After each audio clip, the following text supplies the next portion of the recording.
Untuk memparafraskan Lionel Richie, Putin gagal sekali, 2 kali, hingga 3 kali. Dan kami semua menertawakanmu.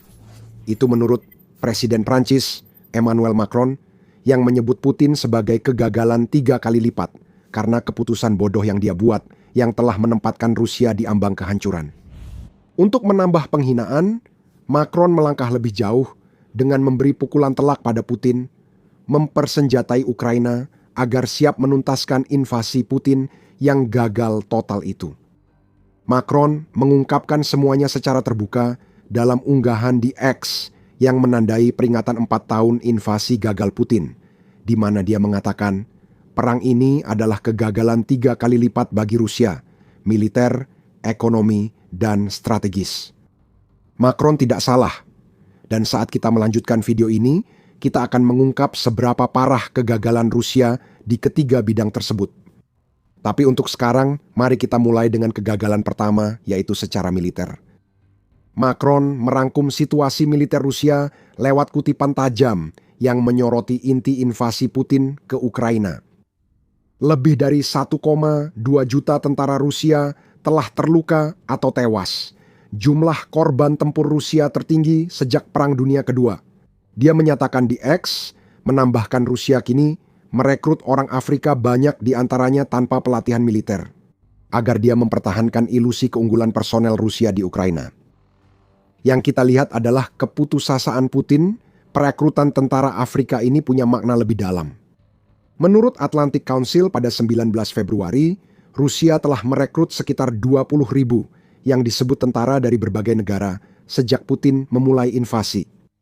Banyak dari tentara ini berasal dari bekas Republik Soviet, negara kecil di Asia Selatan dan Timur Tengah.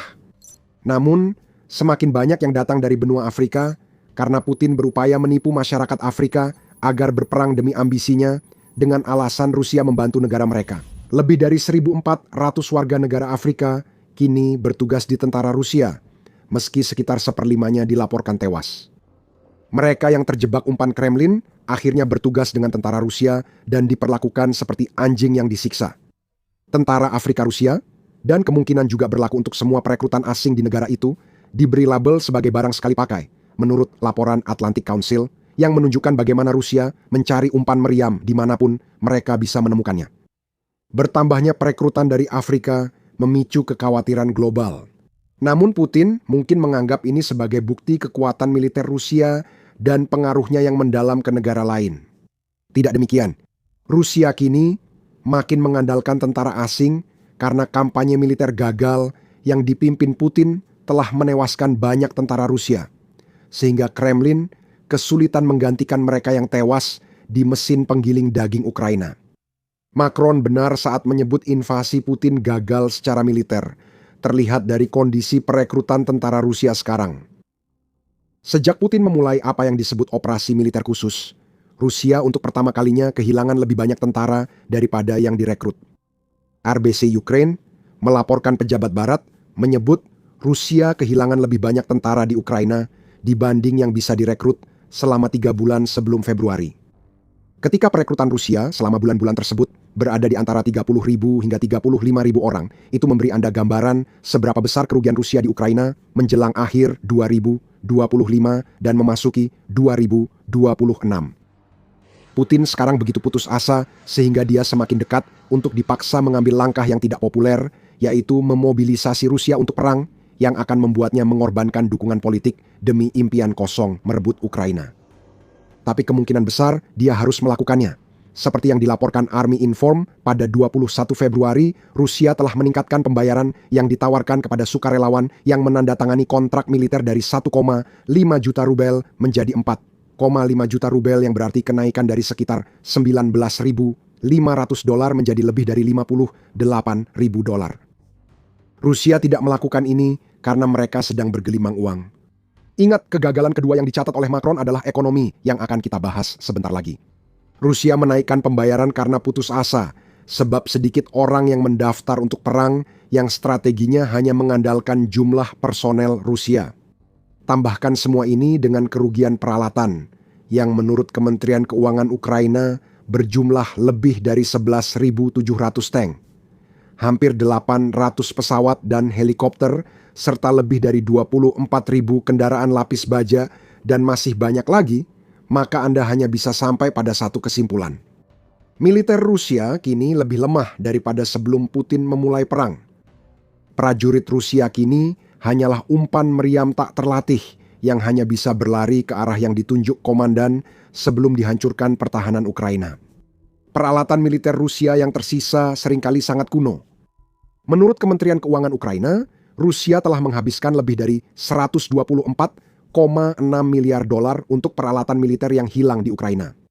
Belum termasuk biaya membangun peralatan baru yang akan segera hilang. Itu membawa kita pada kegagalan kedua Vladimir Putin, yaitu ekonomi. Kami juga akan terus menargetkan ekonomi perang Rusia. Kami akan tetap pada jalur sanksi dan terus mengambil tindakan terhadap armada bayangan, ujar Macron dalam postingan X-nya, menunjukkan bahwa sanksi telah memainkan peran besar dalam masalah ekonomi Rusia yang sudah ada maupun yang sedang muncul. Sanksi-sanksi itu memperburuk penderitaan ekonomi akibat pengeluaran perang Rusia yang melebihi 1 triliun dolar setelah 4 tahun, serta stagnasi di seluruh ekonomi Rusia.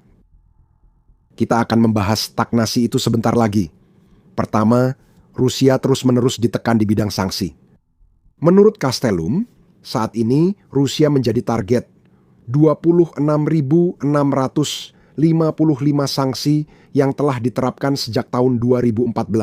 Amerika Serikat, Inggris, Kanada, Swiss, Prancis, Australia, dan Jepang semuanya berkontribusi pada sanksi-sanksi ini. Begitu juga Uni Eropa atau UE, di mana Prancis merupakan bagiannya. Dari 26.655 sanksi tersebut, 23.960 telah diterapkan sejak Putin melancarkan invasi besar-besaran ke Ukraina pada Februari 2022.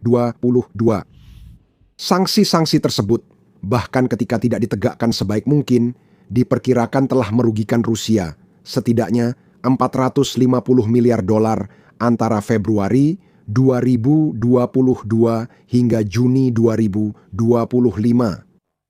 Jumlahnya kemungkinan sudah jauh lebih dari 500 miliar dolar, apalagi setelah sanksi baru ditambahkan sejak Juni. Dan masih akan ada lagi, seperti yang diindikasikan oleh Macron. Faktanya, tanggal 24 Februari saja sudah membawa pengumuman bahwa Inggris telah membuat paket sanksi bersejarah untuk menandai peringatan 4 tahun perang tersebut.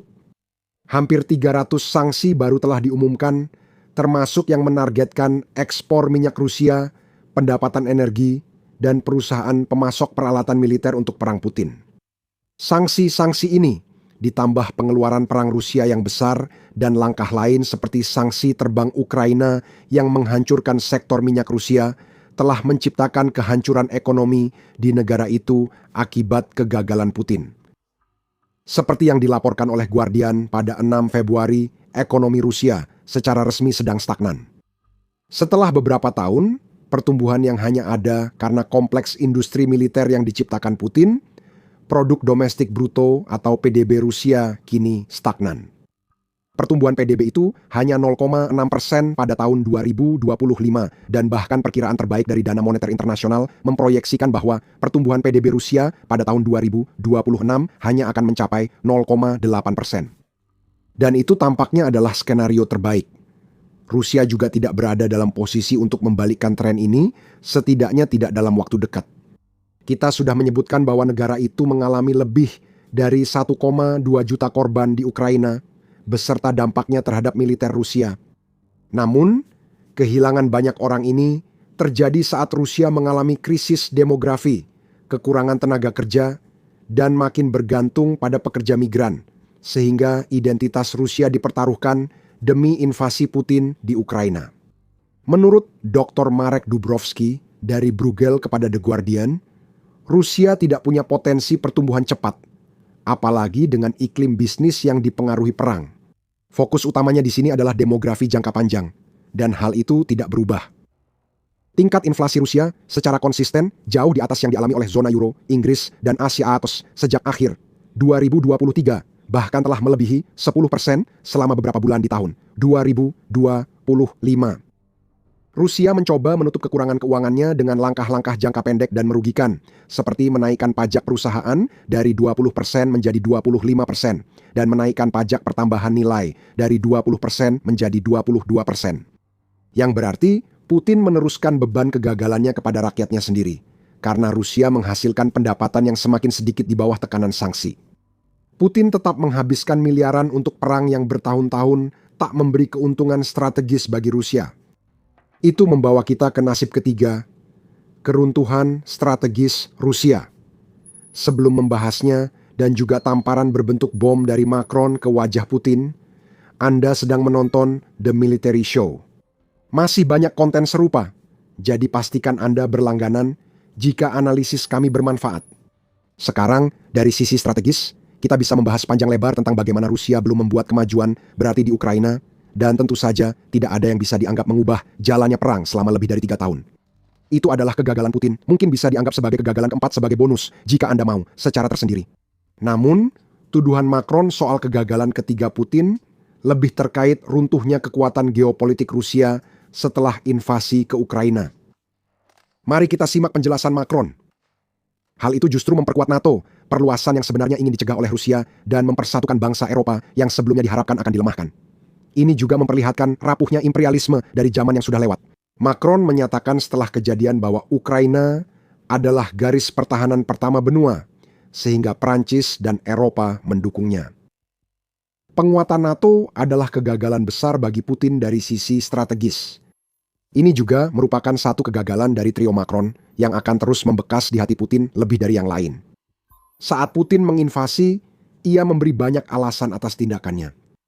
Klaim Rusia ingin mendenazifikasi Ukraina sering digunakan untuk menutupi alasan sebenarnya, seperti keyakinan Putin bahwa Ukraina seharusnya tak pernah menjadi negara berdaulat, seolah Uni Soviet tak pernah runtuh. Namun, di balik semua gertakan ini, ada satu ketakutan spesifik dari Putin, perluasan NATO. Jurnal Demokrasi mencatat ini dalam artikel yang terbit beberapa bulan setelah invasi Putin. Artikel itu menyebut, Putin ingin dunia percaya seperti keyakinannya bahwa ekspansi NATO ke perbatasan Rusia jadi alasan ia mengirim 200.000 tentara ke Ukraina untuk memperkosa, menjarah, dan menaklukkan. Beberapa kali perluasan NATO dilaporkan telah mendorong Putin untuk bertindak agresif, seperti serangannya ke Georgia pada tahun 2008 dan kampanye agresi awalnya pada tahun 2014. Meski banyak hal terjadi di balik layar di Rusia, Putin tetap membiarkan narasi NATO-nya menyebar, sebagian karena memang benar. Pemimpin Rusia khawatir bahwa NATO akan menyebar lebih jauh ke timur dan semakin dekat ke perbatasan Rusia, serta bahwa Ukraina mungkin menjadi salah satu negara yang ingin bergabung dengan aliansi pertahanan kolektif itu. Lagi pula, sangat jelas bahwa salah satu dari banyak tuntutan perdamaian Putin untuk perang Ukraina adalah agar Ukraina tidak pernah diizinkan bergabung dengan NATO. NATO yang lebih besar adalah ancaman bagi Rusia di mata Putin. Tapi tahukah kamu hasil dari invasi Ukraina? Versi NATO yang lebih besar dan jauh lebih aktif. Sejak perang dimulai, baik Swedia maupun Finlandia telah bergabung dengan NATO. Keputusan Finlandia untuk bergabung dengan NATO khususnya adalah kebalikan dari apa yang diinginkan Putin. Melihat bahwa Finlandia memiliki perbatasan sepanjang 1.340 km atau sekitar 830 mil dengan Rusia. Jika Putin menyerang Ukraina untuk mencegah NATO mendapatkan kendali atas negara besar yang berbatasan dengan Rusia, pada kenyataannya yang dia capai hanyalah NATO mendapatkan kendali atas negara besar yang berbatasan dengan Rusia. Dengan kata lain, NATO kini berada di sayap barat Rusia.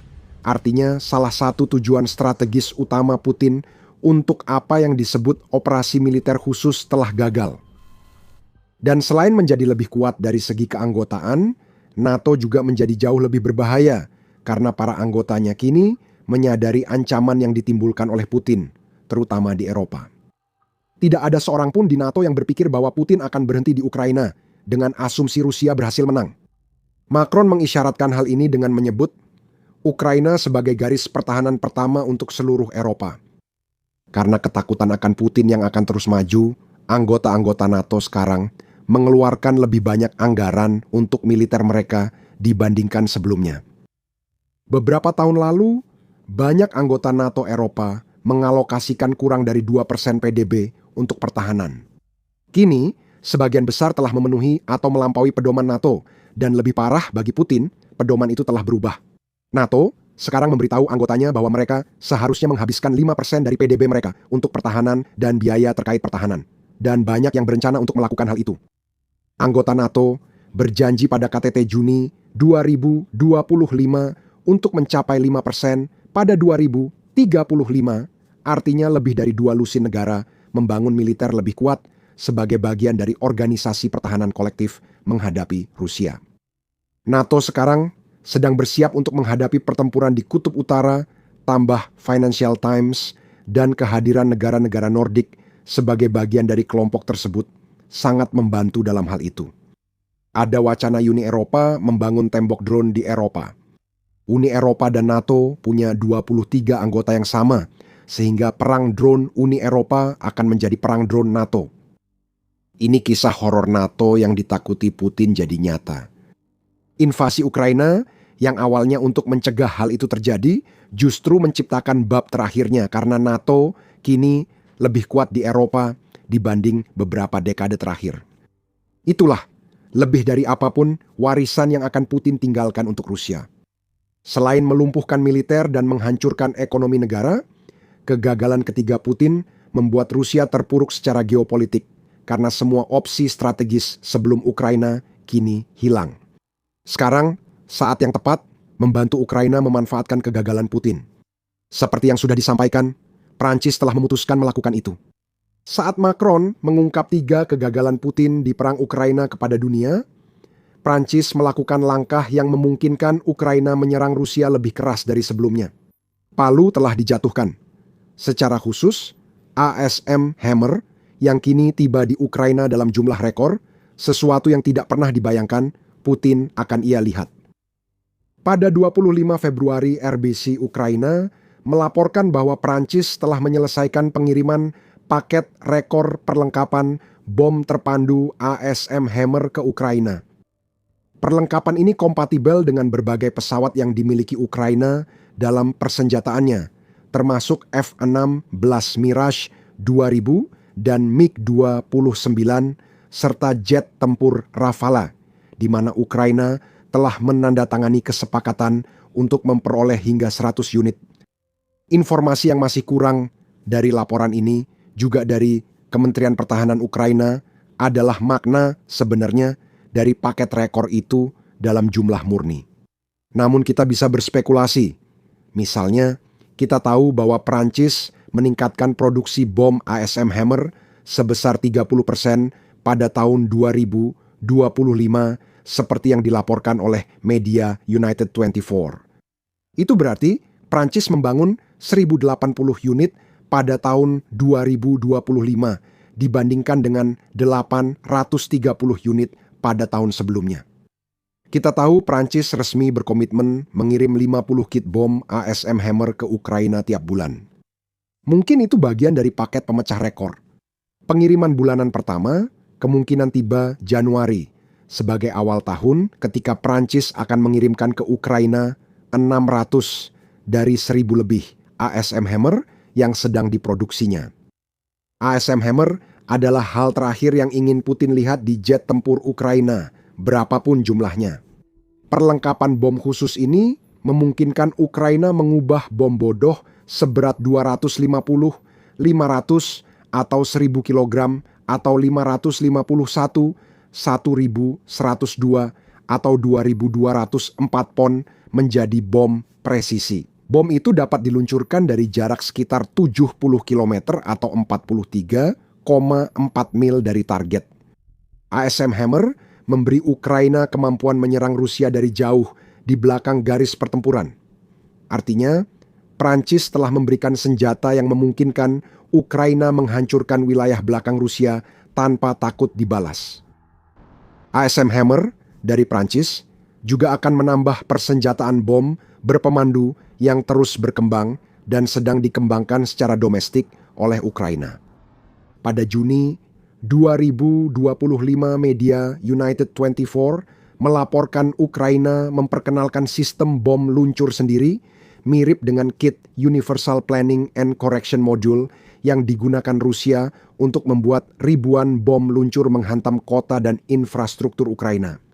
Sistem tersebut yang dijuluki KAB Ukraina memiliki jangkauan 60 km atau 37,2 mil dan ada rencana untuk meningkatkan jangkauannya menjadi 80 km atau 49,7 mil. Tambahkan AASM Hammer ke dalam strategi ini dan Anda mendapatkan versi Ukraina yang dapat menghantam lebih dalam dan lebih keras ke wilayah pendudukan. Di medan perang, ini berarti menghancurkan titik militer penting seperti pos komando, markas drone, dan tempat pasukan yang digunakan Rusia untuk mengordinasi serta melancarkan serangan infanteri. Kurangnya koordinasi akan membuat lebih banyak tentara Rusia tewas menghadapi pertahanan Ukraina yang dipenuhi drone, serta bom Prancis dan bom buatan Ukraina. Cara yang pas untuk menambah beban Putin saat dia terpuruk Macron. Setelah dicap gagal 3 kali dan tak bisa menyangkal, kini Putin harus melihat Prancis mengirim senjata mematikan dalam jumlah rekor ke negara yang gagal dia gulingkan. Singkatnya, Ukraina semakin kuat, sementara Rusia semakin lemah. Dan setiap hari perang Ukraina berlanjut, kegagalan militer, ekonomi, dan strategi Putin hanya akan semakin parah. Rusia hancur. Semua ini salah Putin. Sekarang, Putin pasti mulai muak melihat Emmanuel Macron. Bagaimanapun juga, hanya beberapa minggu sebelum postingan X Emmanuel Macron dan pengiriman bom AASM Hammer yang memecahkan rekor, Prancis melakukan sesuatu yang benar-benar gila untuk Ukraina. Ingin tahu? Pasang sabuk dan tonton video kami yang membahasnya. Jika kamu suka video ini, pastikan Anda berlangganan The Military Show untuk pembaruan terbaru tentang dukungan Eropa bagi Ukraina melawan Rusia. Terima kasih sudah menonton.